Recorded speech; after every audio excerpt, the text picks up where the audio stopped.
satu tema besar, Yesua sebagai Hamasiah, Yesus sebagai Kristus.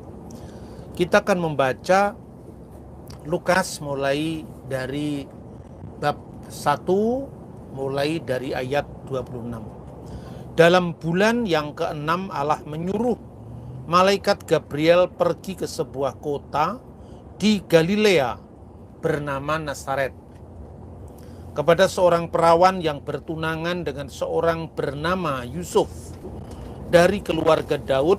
Padanya, jangan takut hai Maria, engkau beroleh kasih karunia di hadapan Allah. Sesungguhnya engkau akan mengandung dan melahirkan seorang anak laki-laki, dan hendaklah engkau menamai dia Yesus. Dia akan menjadi besar dan akan disebut Anak Allah yang Maha Tinggi, dan Tuhan Allah akan mengaruniakan kepadanya takhta Daud, bapa leluhur keturunan Yakub, sampai selama-lamanya, dan kerajaannya tidak akan berkesudahan. Kata Maria kepada malaikat itu, bagaimana hal itu mungkin terjadi, karena aku belum bersuami? Jawab malaikat itu kepadanya, Roh Kudus akan turun atasmu, dan kuasa Allah yang Maha Tinggi akan menaungi engkau. Sebab itu anak yang kau lahirkan akan disebut kudus, Anak Allah. Dan sesungguhnya Elisabet sanakmu itu, ia pun sedang mengandung seorang anak laki-laki pada hari tuanya, dan inilah bulan yang ke-6 bagi dia yang disebut mandul itu. Sebab bagi Allah tidak ada yang mustahil. Kata Maria, sesungguhnya aku ini adalah hamba Tuhan, jadilah padaku menurut perkataanmu itu. Lalu malaikat itu meninggalkan dia.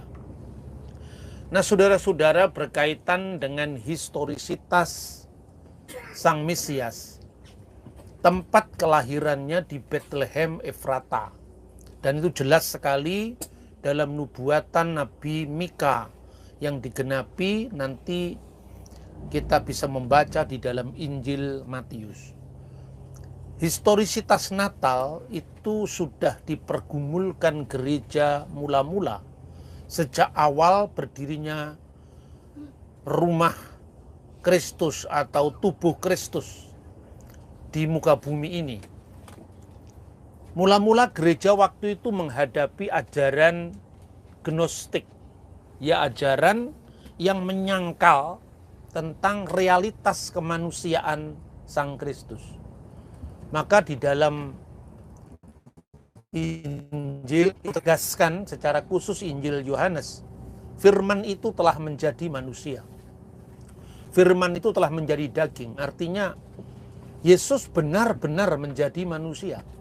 Sementara ajaran Gnostik itu mempercayai bahwa Yesus itu bukanlah sosok yang real, benar-benar jadi manusia.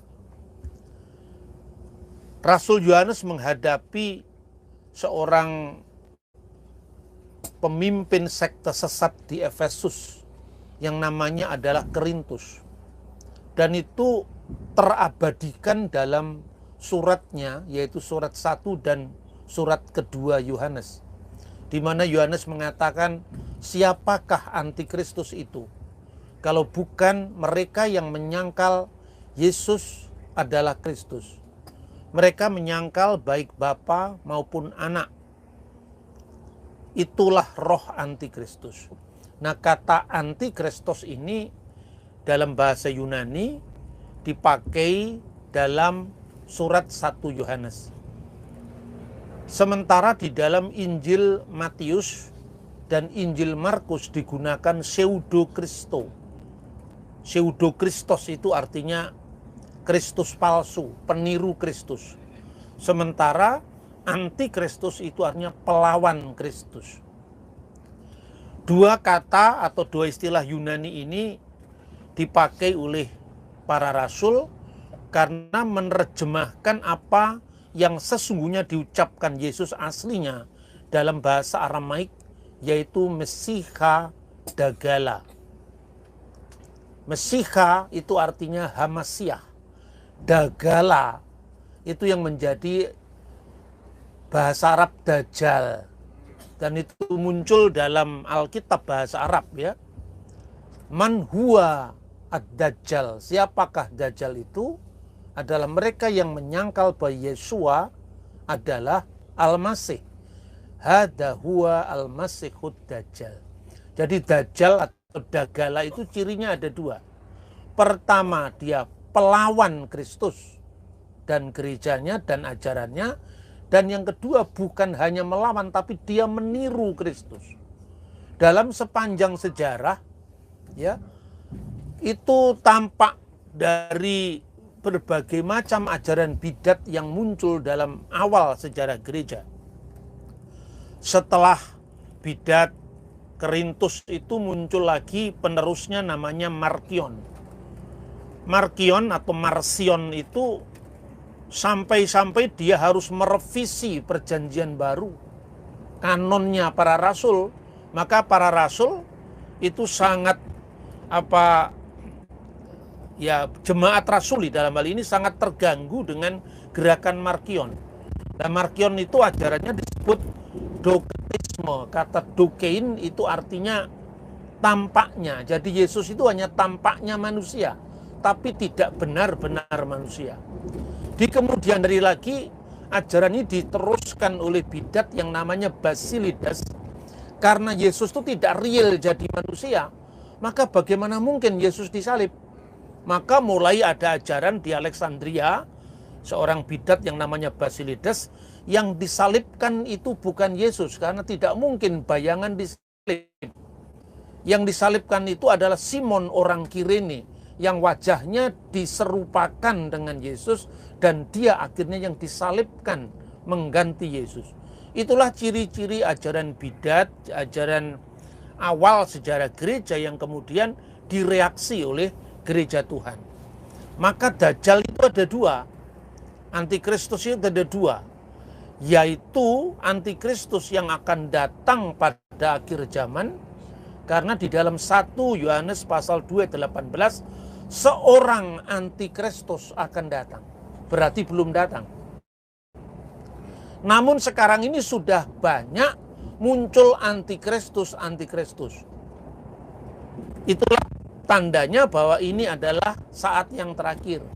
Banyak orang Kristen ini sekarang konsentrasinya, pikirannya dialihkan oleh iblis, oleh para the king of the demit itu, ya, rajanya para syaiton itu, untuk konflik sesama Kristen di dalam. Maka ada banyak orang-orang Kristen dari aliran karismatik yang mengatakan Paus adalah antikristus. Lah ini sebetulnya karya setan untuk memecah belah gereja. Bagaimana mungkin Paus, sekalipun dalam sejarah gereja itu pernah ada skisma antara gereja-gereja ortodok non-Kalsedonian seperti gereja Koptik, gereja, ya saya berasal dari gereja Koptik ortodoks ya. Romo Tim berasal dari gereja Yunani ortodok. Tetapi semua itu sudah clear. Artinya antara gereja Oriental ortodok dengan Eastern ortodok itu sudah ada semacam pertemuan-pertemuan teologis yang terakhir itu di Wadi El Natrun, yang merujuk bahwa sesungguhnya gereja selama ini pernah salah paham antara timur dan barat. Lalu terjadi skisma antara Konstantinopel dengan Roma yang terjadi tahun 1054 ya misalnya. Tetapi sekalipun ada dinamika dalam sepanjang perjalanan gereja, baik itu Katolik, baik itu Ortodok Kalsedonian maupun non-Kalsedonian, baik itu Protestan, itu berakar pada iman yang sama. Maknanya bukan Lucifer di dalam Yesaya pasal 14 ayat 12, ya. Lucifer di situ adalah bintang timur dalam kitab Wahyu, berbeda dengan bintang timur dalam catatan Vulgata oleh Santo Hieronymus di dalam Yesaya yang ditafsirkan secara alegoris sebagai iblis. Ini contoh-contoh. Dia tidak paham bahasa Latin tapi sok tahu menyebarkan fitnah terhadap sesama tubuh Kristus. Nah itu, padahal identitas Dajjal itu jelas, peniru dan pelawan anti Kristus dan divinitas. Tidak hanya karena asal beda dengan Katolik, tetapi gerakan-gerakan anti Katolik ini telah membuat kita sendiri kehilangan akar sejarah kita, termasuk historisitas Natal. Maka kemudian ada orang yang menuduh bahwa Natal itu adalah perayaan Dewa Matahari, Sol Invictus atau Natalis Sol Invicti, yang kemudian ambil alih oleh gereja supaya orang-orang pagan itu menjadi Kristen, ya. Dan kemudian yang dituduh memberi sumbangan besar itu gereja Katolik, misalnya seperti ini. Ini kita waspadai, makanya hati-hati dengan fenomena Dajjal ini. Saya sudah menulis ini sejak 2006. Judulnya Fenomena Dajjal. Jadi perkembangan Dajjal dari masa ke masa. Pada abad pertama, kedua, ada Korintus, ada Markion. Abad ketiga mulai ada Basilidas, dan seterusnya sampai munculnya Injil Thomas, Injil Yudas yang pernah heboh di National Geographic. Ya, seperti itu saudara-saudara. Sekarang soal historisitas. Jelas sekali di dalam ayat 26 itu dikatakan pada bulan ke-6 malaikat Gabriel itu datang ke Nazaret menemui Bunda Maria. Untuk apa? Untuk mewartakan kabar baik akan lahirnya Yesus Kristus. Bulan ke-6 itu bukan bulan Juni dalam hitungan kita. Bulan ke-6 di sini maksudnya bulan yang ke-6 setelah peristiwa sebelumnya. Peristiwa sebelum itu apa? Penampakan malaikat kepada Imam Zakaria. Nah, Imam Zakaria itu dibedakan dengan Nabi Zakaria. Imam Zakaria itu adalah bapaknya Yohanes Pembaptis. Sebagai seorang imam, dia tidak percaya, Tuhan hukum dengan bisu supaya dia tidak bisa berkhotbah tentang ketidakpercayaannya, kan? Yaitu lahirnya Yohanes Pembaptis karena mamanya sudah tua, Elizabeth bagaimana mungkin bisa punya anak. Bulan ke-6 itu setelah Zakaria menerima pewartaan itu. Nah, sekarang pertanyaannya, pewartaan terhadap kelahiran Yohanes Pembaptis itu kapan? Nah, kita punya catatan yang namanya Sinaksarion. Sinaksarion itu adalah buku catatan tentang orang-orang kudus. Para kidis wal kidisin kalau di dalam bahasa Arabnya itu, yang itu berasal kira-kira dari tahun 160 Masehi atau 150-an Masehi. Dan itu juga diabadikan dalam dokumen yang namanya Proto-Evangelion Yakobi, Proto-Evangelion Yakobi, di mana dikatakan bahwa malaikat itu menemui Zakaria itu pada saat perayaan Yom Kippur. Dan Yom Kippur itu terjadi pada bulan apa? Kira-kira bulan September.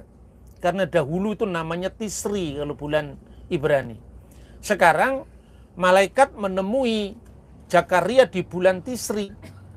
Lalu 6 bulan setelah bulan Tisri jatuhnya bulan Nisan. Kira-kira 15 bulan Nisan itu sejajar dengan kalender kita 25 Maret. Nah, 25 Maret itulah bulan ke-6 ketika malaikat bertemu dengan Bunda Maria. Usia kandungan itu kalau dihitung dari normalnya kan 9 bulan 10 hari. 9 bulan 10 hari setelah 15 bulan Nisan itu kira-kira jatuhnya 25 bulan Kislev. Ya, karena terjadi perbedaan kalender, nanti rumit sekali itu. Karena kalender yang dipakai gereja barat sekarang itu kalender Gregorius. Itu baru diubah atau disesuaikan karena terjadi kejanggalan perhitungan kalender. Itu bulan Oktober tahun 1580. Nah, makanya kenapa gereja Ortodoks pada umumnya dengan gereja Katolik dan Protestan itu Natalnya berbeda. Perbedaan Natal ini tidak terjadi pada sumber mula-mula, tapi terjadi setelah perubahan kalender Gregorian 1582 di bulan Oktober. Dahulu saudara-saudara, kira-kira 20 tahun yang lalu, saya masih sangat junior, itu saya mengumpulkan beberapa teman lintas agama, termasuk dari kalangan Muslim, para Madinah, ada Pak Komarudin Hidayat waktu itu yang hadir, kemudian dari kalangan PGI ada Pak Eka Dharma Putra, dari kalangan Katolik itu ada Romo Ismartono waktu itu ya. Saya mau tunjukkan bahwa awal dari pertobatan budaya saya, pertobatan budaya ini, kalau rohaninya sudah bertobat. Ketika saya mengunjungi biara Wadi El Natrun di Mesir, dan saya menemukan sebuah dokumen gereja, judulnya itu adalah Kitab Adas Kuliyat, kitab tentang Taklim Ar-Rusul, konstitusi rasuli. Itu yang diterjemahkan dalam bahasa Inggris menjadi The Coptic Didascalia of Apostolorum. Pada pasal 18 itu disebutkan, ya ikhwatana, wahai saudara-saudara, tahfutu fi ayamil a'yati allati hiya milad rabbina.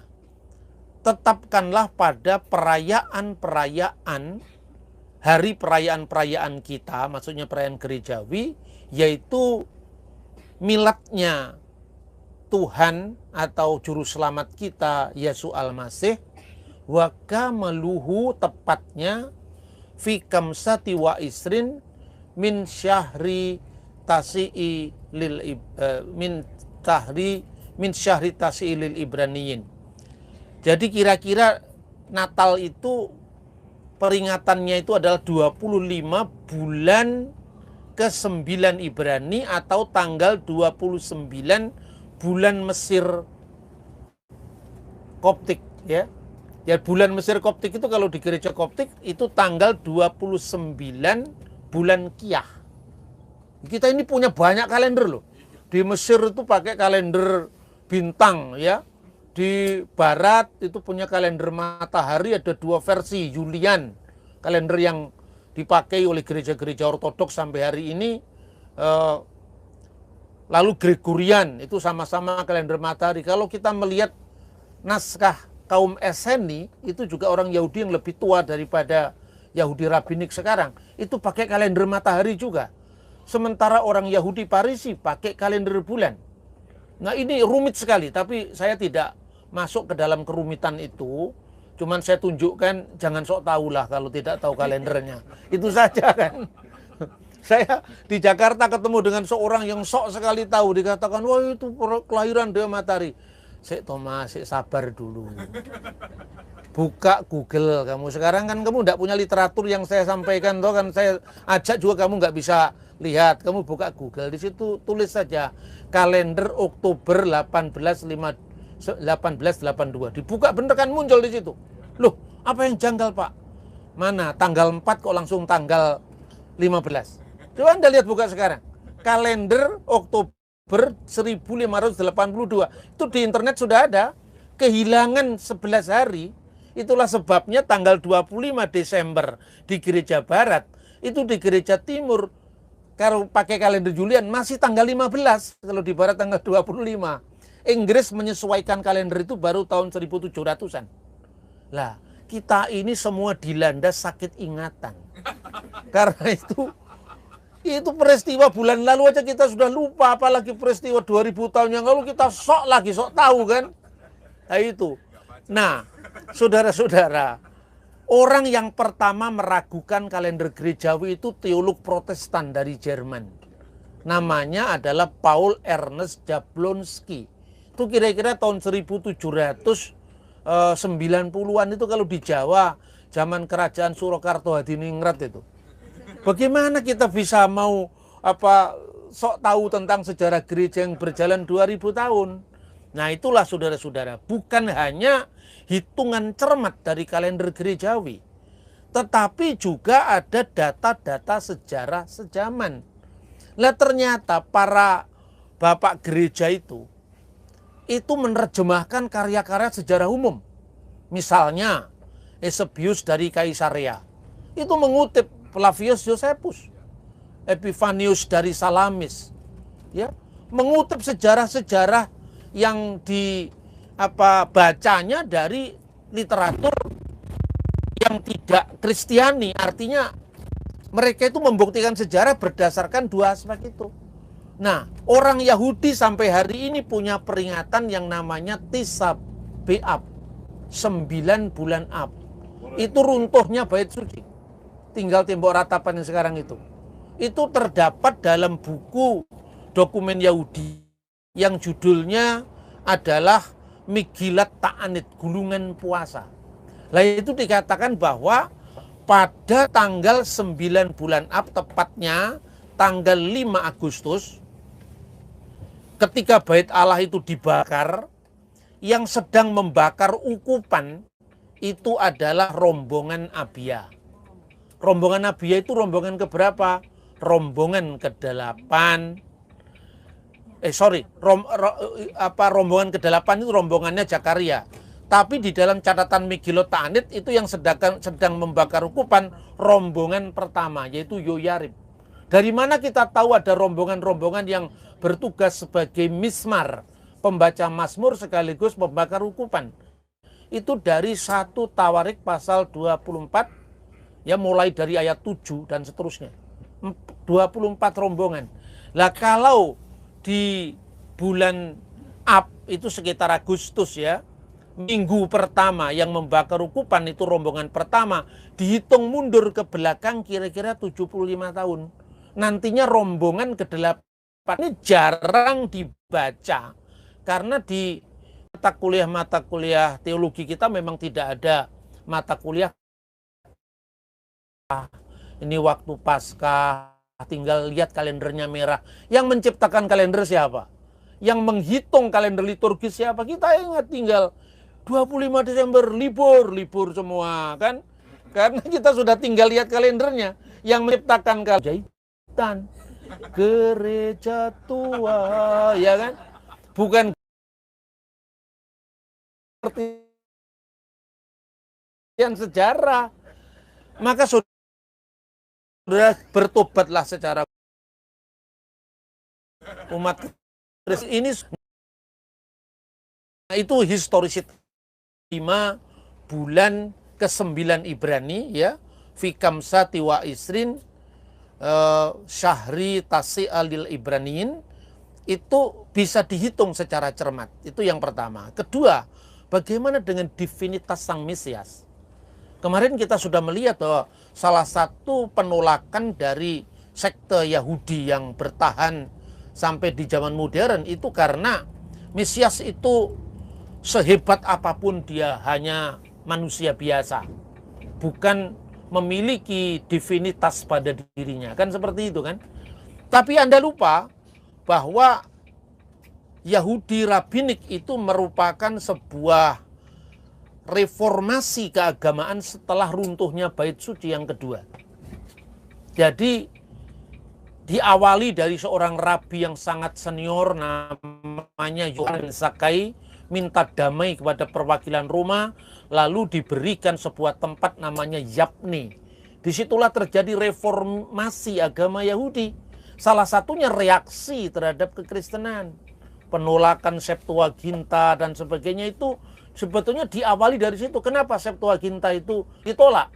Karena ada bukti keperawanan Bunda Maria, di mana terjemahan dari Yesaya pasal 7 ayat 14 dari kata almah yang artinya bisa perempuan muda, bisa virgin, bisa perawan, tapi juga bisa perempuan muda, tidak harus anak darah. Itu di dalam Septuaginta diterjemahkan parthenos, yang jelas punya makna anak darah atau perawan. Nah, tapi kita tidak masuk. Hanya ada nanti kalau kita mengunjungi Laut Mati tentang kaum Esseni. Nah, kaum Esseni itu salah satu dari 3 aliran pemikiran Yahudi Saduki semua mereka mendasarkan diri pada Torah. Jadi mereka semua adalah saudara kita satu Torah. Orang Saduki itu hanya Torat yang jadi pedoman, orang Parisi itu penafsir Torat, orang Eseni itu OCH Torah, ya, artinya pelaku Torat, bahkan penap Torat. Semua ini didasarkan atas klaim bahwa kita saudara satu Torat. Jadi kalau ada orang luar yang mengatakan Kristen itu membajak Torat, Kristen itu munculnya dari Yahudi, tidak muncul di Armenia, tidak,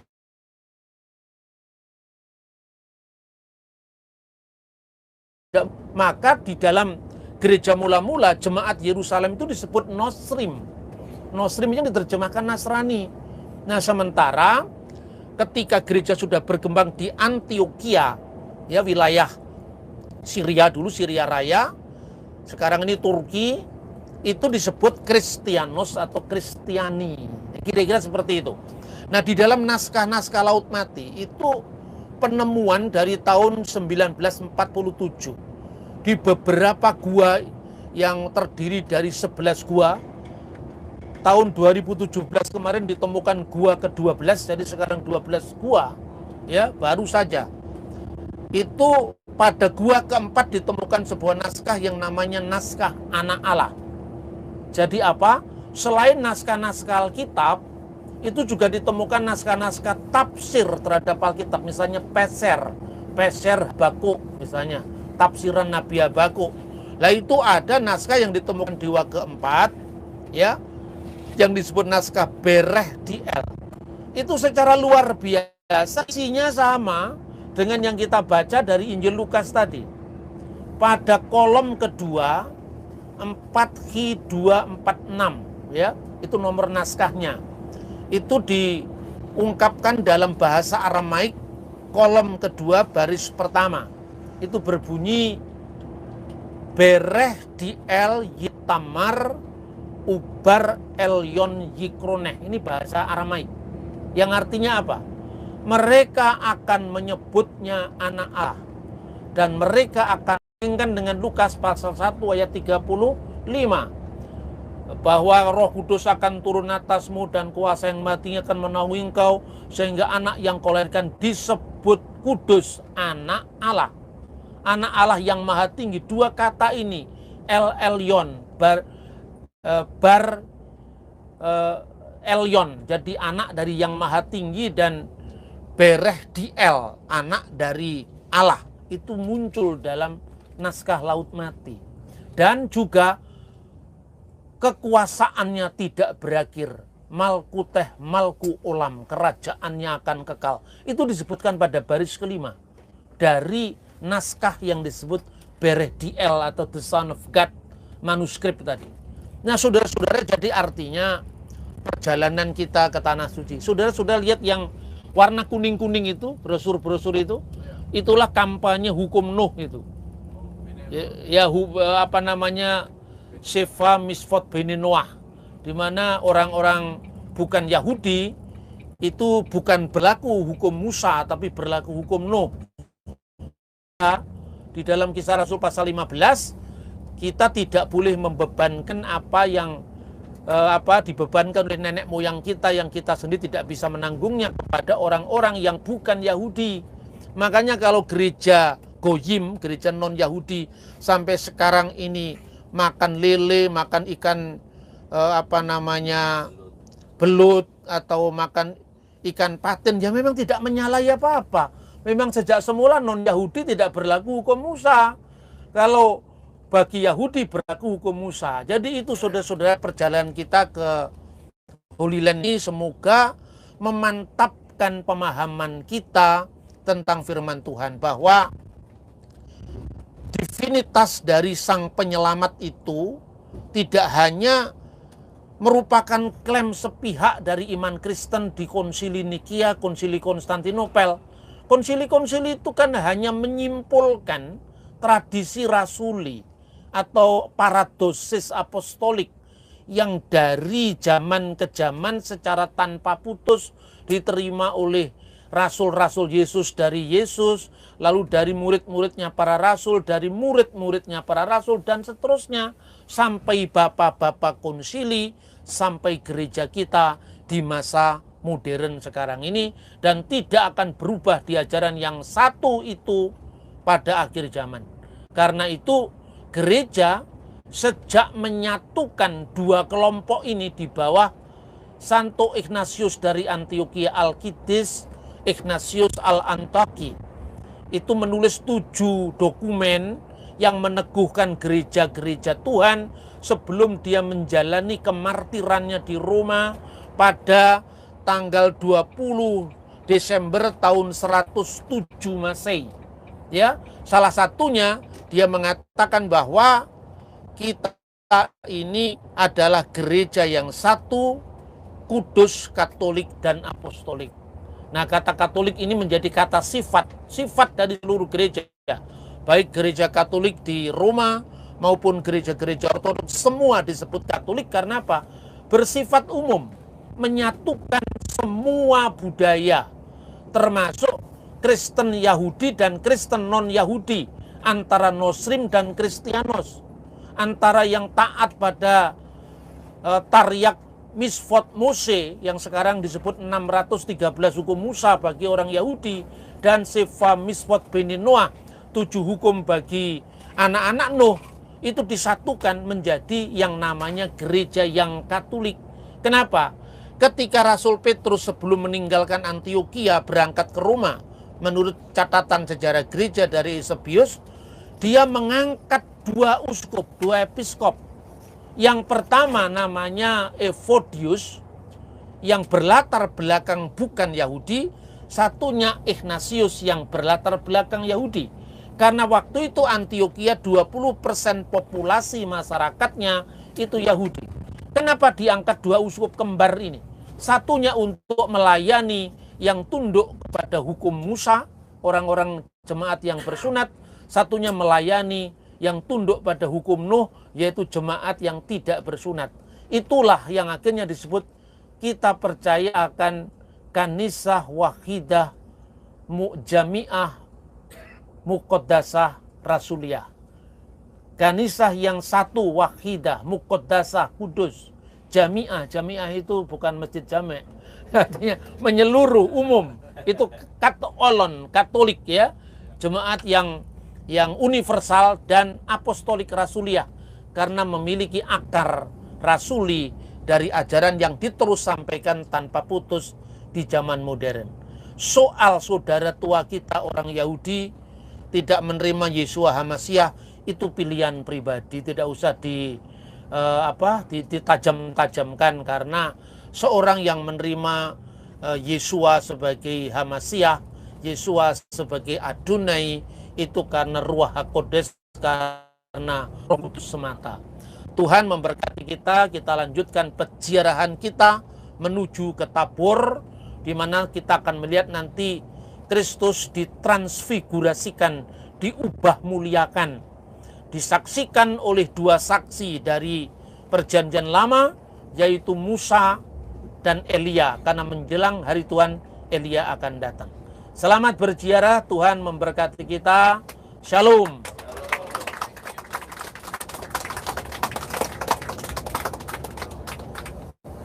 Silakan ya, hari ini yang bertugas itu pendeta-pendeta Protestan.